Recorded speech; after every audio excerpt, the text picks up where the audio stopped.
எங்களுக்கு ஒரு 3 படம் மாத்திரம் நீங்கள் நடிக்கீங்களா இல்லையான்னு ஒரு சின்ன தெளிவு வேணும். முதல் படம் இந்த எண்ணமா கண்ணு, உங்கள் ஃபேமஸான வசனம், ரஜினி சார் கூட நடிக்கீங்களா? ஏன்னா நீங்கள் சிவாஜி படத்துலேயே நடிக்க மாட்டீங்கன்னு சொன்னீங்க அப்படின்னு ஒன்று.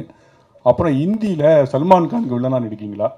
அப்புறம் முக்கியமாக கருப்பு சட்டை போட்டிருக்கீங்க, நீங்கள் அந்த காவி சட்டைக்காரராக நடிக்க போகிறதா இந்தியா முழுக்க ஒரு பேச்சு இருக்கு, நடிக்கீங்களா?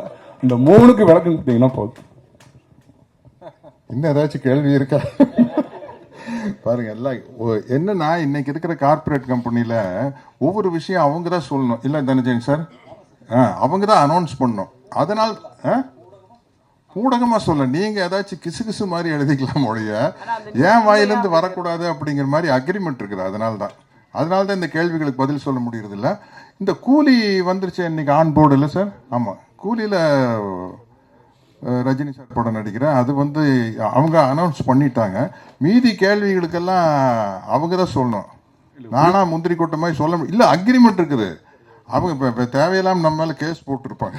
அதுக்காக தான் சொல்கிறேன். விஜய் எதுங்க? அதுதான் அக்ரிமெண்ட். இல்ல, அவங்க சைடுல இருந்து வரணும் அப்படிங்கிறது அவங்களுடைய அக்ரிமெண்ட். எதுங்க? இல்ல, அதை அவங்க தான் சொல்லணும். அவர் பிரைம் மினிஸ்டர் மோடி சார். இல்ல, அது இல்லைங்க, அது அப்படி யாரும் கேட்கல. ஆமா, அப்படியே நடிச்சாலும் நல்ல என்னுடைய நண்பன் இப்ப இல்லை, மணிவண்ணன் மாதிரி ஒரு டைரக்டர் டைரக்ட் பண்ணாங்கன்னா எல்லாம் ஆசிட்டிஸ் அப்படியே எடுப்பாங்க. இல்ல, விஜய் மில்டன் சார் வந்து அப்படியே எடுக்கிறார் அப்படின்னாலும் கூட ஓகே.